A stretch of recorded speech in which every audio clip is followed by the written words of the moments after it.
Hey manifestors, Meera Allen with your Manifesting Destiny Moon Update. We have got the Sun in Pisces, happy birthday Pisces season, and we have the Moon in Virgo. And this is just not an ordinary full moon. This is known as the worm moon. This is also known as a full blood eclipse. So this is a quite a huge one, and coming off what we had 2 weeks ago with so much planetary alignments in Pisces, and I've realized I haven't given you guys the times. So let's get into that. First, have a little water. Okay, so we have on the 14th of March, 6:54 a.m. in London. New York will be 2:54 in the morning. Sydney, Australia, 5:54 p.m. on the 14th. Brisbane, Australia, 4:54 p.m. on the 14th. Now, the last aspect where we looked at on that last new moon, and there were just so much just planets in Pisces. We've still got, I'm looking at Sun, Neptune, Mercury, Saturn, and the north node of the moon are all still in Pisces. So what does this really mean for you?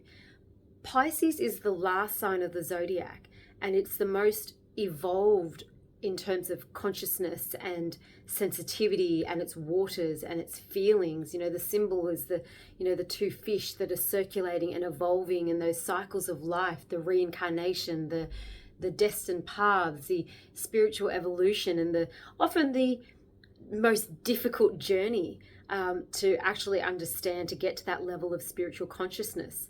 So this is not something to sniff at. It's not the easiest time in the world, and we're really being questioned, this full moon, especially with this eclipse.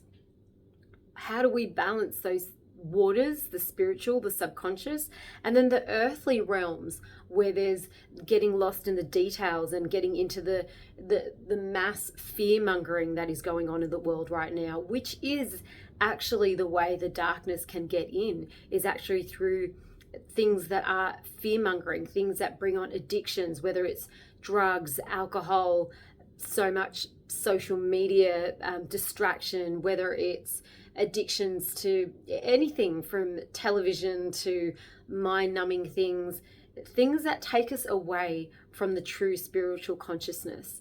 And this is something that I really wanted to discuss in this video. I didn't know I really wanted to discuss it, but I really feel it right now. It's coming through to discuss it. And you know what you need to let go of during an eclipse. I always talk about eclipses as like a time to wipe the slate clear, to go into the darkness of those things that have been illuminated, going into the shadow of it, and then saying, where does this no longer serve me in my life? And being really honest with that. Australia, we have a huge drinking culture. It's part of what we do. But, when you think about your drinking, you're taking in that alcohol, you're taking in that spirits.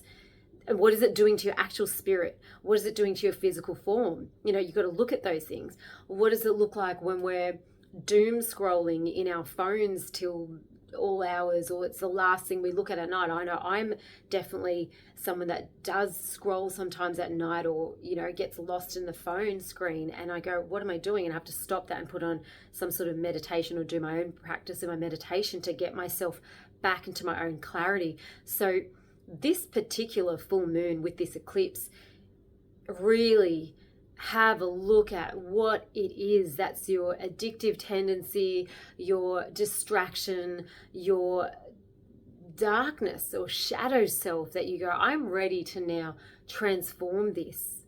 I'm ready to allow this to go and be illuminated in that light, clear out whatever that is, and let it go.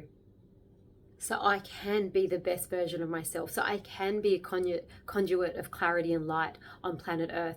So I can be better at my career, my purpose, my dharma. So I can actually be in this moment in 2025 that we've chosen to be on this earth, to do the thing that we're meant to do. So I can be part of the lighter frequency on this earth. I said that, and the sun's getting brighter.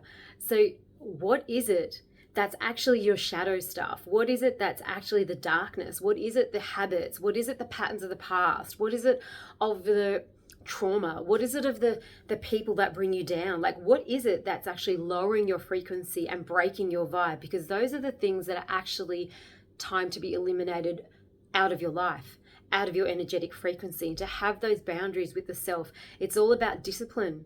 And we're getting more and more finite about it. Notice, who do you speak to on the phone? Your energy goes up, does your energy go down? Start to notice what is taking you into fear and what is taking you to your love and expansion. When there is fear, when there is worry, when there is confusion, you're always going to be going to the darkness. What is the opposite of fear? It's actually your love. And trust. What is the opposite of worry? It's actually true surrender, to know that everything's going to be okay. What is the opposite of confusion? It's clarity. So these things are what we need to look at. What gives you that clarity? What gives you that joyfulness? What gives you that higher vibe? What gives you that inspiration? How do you connect to the divine? How do you stay in a joyful frequency? How do you see life clearly? Notice, when you go to alcohol, what is that for? When you go to drugs, what is that for? When you go to binge eating, what is that for? When you go to binge watching, what is that for? When you go to binge scrolling, what is that for? When you go to binge gambling, what is that for? Look at the various addictions that come up, the distractions that come up for you in life, because now is literally the time to harness your discipline, your power, your center, your clarity, your alignment, your lighter self that has been calling you to be in this congruency now.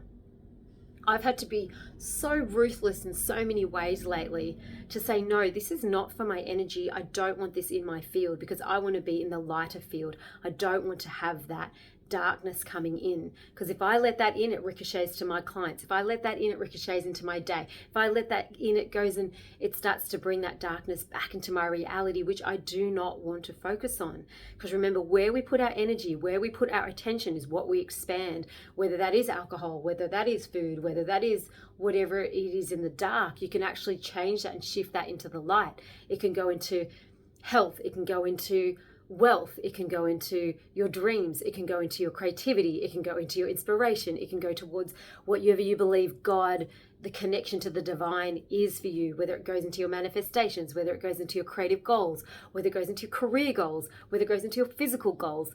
It can actually help you through your discipline on the path right now. This is not a light-hearted eclipse in Pisces and Virgo. No, it is not. For those of you that are tuned in, you know